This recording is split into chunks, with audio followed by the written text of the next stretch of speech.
Switching hats again, now I'll be playing the role of CPS Case Supervisor Mark Jackson. I've been notified that I have a new case, and I can see that I currently have 9 open cases in my queue. I'll open the queue and I see that a new Priority 1 report has just been entered. As I read through the existing case notes, I'll take a look at the summary that was taken in during the initial phone call. Because my profile gives me access, I can review Aaron's prior history with CPS and can see that he's been in the system several times before. I'll add a quick note to the case notes,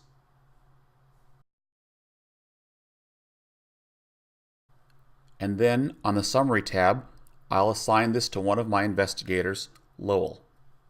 He'll be notified of the assignment automatically by text message when I save and close the case.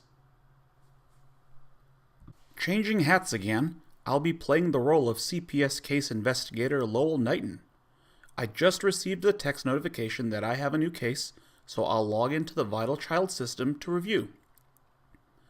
I review the case summary and see that my supervisor, Mark, has left me a note indicating that Aaron has been in the system multiple times.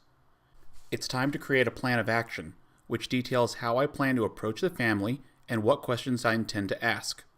Using a standard text shortcut, I simply type in plan, and you'll see that a template for a plan of action was inserted into the case notes. For the purpose of our demo, I've pre-filled portions of the plan of action. Over on the Summary tab, I'll send this back to my case supervisor for review. CPS Supervisor Mark Jackson takes a look through the case and reviews Lowell's plan of action. He adds his approval to the case notes and sends it back to Lowell.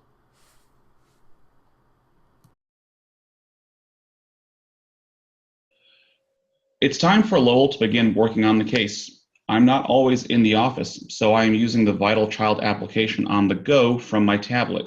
Here I'm preparing for my home visit with Aaron. I have access to live views of my caseload just as I do in the office. In the map view, I see all my cases laid out on a Google map. If I select the detailed view, I can see a large thumbnail of the child if available, as well as an enlarged view of the case details. I'll select Aaron, and I see my plan of action that Mark has already signed off on. Clicking on Aaron's address gives me turn-by-turn navigation directly to his home. Once I arrive at Aaron's house, I might want to let my supervisor know that I'm here. I'm using text-to-speech to enter a case note. I have just arrived at Aaron's house and am beginning my interview. When I submit my changes, the case is updated in real time. This saves me a tremendous amount of time since I no longer have to come back to the office and type my handwritten notes. While I'm here, I'll go ahead and take a picture of Aaron's house. To do that, I use my tablet and I click on the camera icon. I'm happy with the picture, so I type in a quick note. I click Submit, which automatically updates the case notes. Now I've knocked on the door, and I'm going to go inside and have a conversation with Aaron and his mother. To help guide me, I'm going to use my initial child contact information assessment. Having an assessment ensures that I ask the right questions consistently and in every case.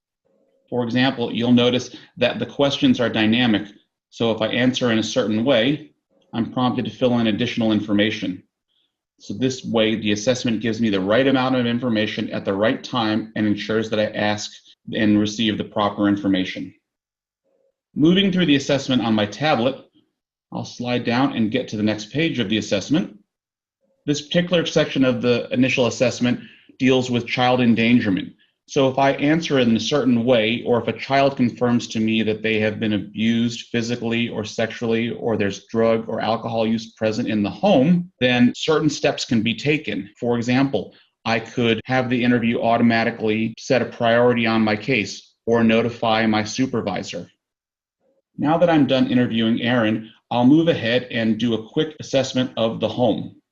Using the home safety assessment, I can walk around the home and assess the home for any significant safety risks to the child or any children in the home. I'm not going to click all the way through this, but just know that this assessment can be customized and tailored to your exact needs. I want to take a minute and point out the coffee cup icon at the bottom of the screen. We all know that case investigators face a wide variety of conditions when they go out to meet a family. If for some reason I felt uncomfortable with the situation in the home, I can just say, "Do you mind if we take a break? Let me pause the session." If I press yes, the system can be configured to automatically notify my case supervisor that I'm in trouble and need assistance, as well as be configured to immediately notify local law enforcement and provide them with my location. We can also configure this to begin an audio recording of the room from the tablet's microphone. This is a great safety blanket for case investigators to know that if they require assistance, they don't have to try to come up with a way to dial 911 from their pocket. I'd also like to point out our ability to geofence information. Right now, I can see the details of the intake report. Imagine if while I was in the home, someone might demand to know who reported them to CPS. With geofencing, we can block access to that information within a 2 or 3 mile radius of the address of this child. I can explain that I don't have access to that information and help diffuse the situation. While I'm still here in the home, I'm going to perform a home safety and risk assessment. I'm going to invite one of our psychologist partners from MD Ed, Dr. Michael Corrigan, to discuss the home and safety risk assessments as I click through them. Mike? Thanks, Alex. So we are fully aware that many states are required currently to do a safety and risk assessment to get a better read and status of how the child is doing in the home, if this home is safe and what the major risk pieces are. You're going to see, as you see here, we have a risk and we also have a safety assessment. And as we'll cover in the case management video to follow, the MDYA 360 resource library is going to give you about every form you need to get through a day. But the goal here was to give you an automated way to collect this data related to a child's safety within the home.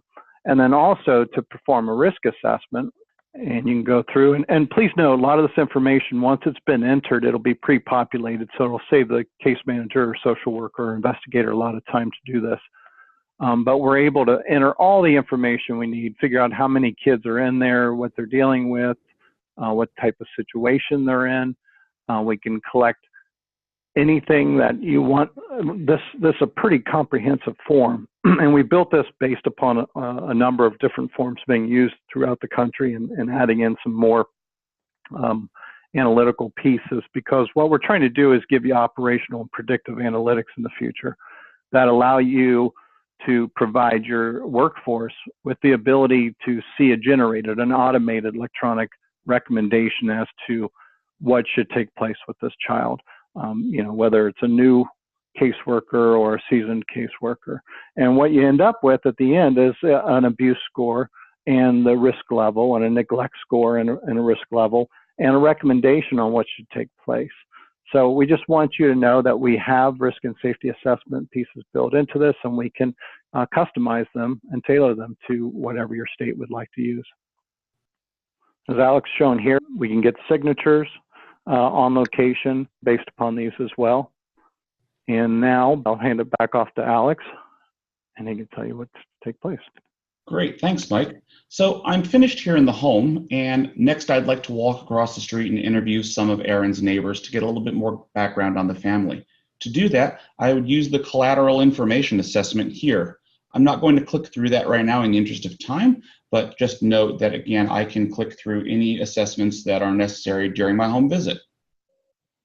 Now that I've wrapped up my home visit, I can complete the field notes from my car or a safe location, or return to the office to write up my determination report. I'd also like to point out that if, for example, I happen to be out in an area that didn't happen to have cellular service, the VitalChild system can automatically keep and hold the information on the tablet until I return to an area where I do have coverage, and then it will seamlessly update the system. Back in the office, going through my notes, I've decided that there is definitely cause for concern, and I'm going to set the case outcome to allegations substantiated with services recommended, which is an in-home placement with extended safety plan and preventative care for adults and youths recommended. I'll send this back over to my supervisor for his approval.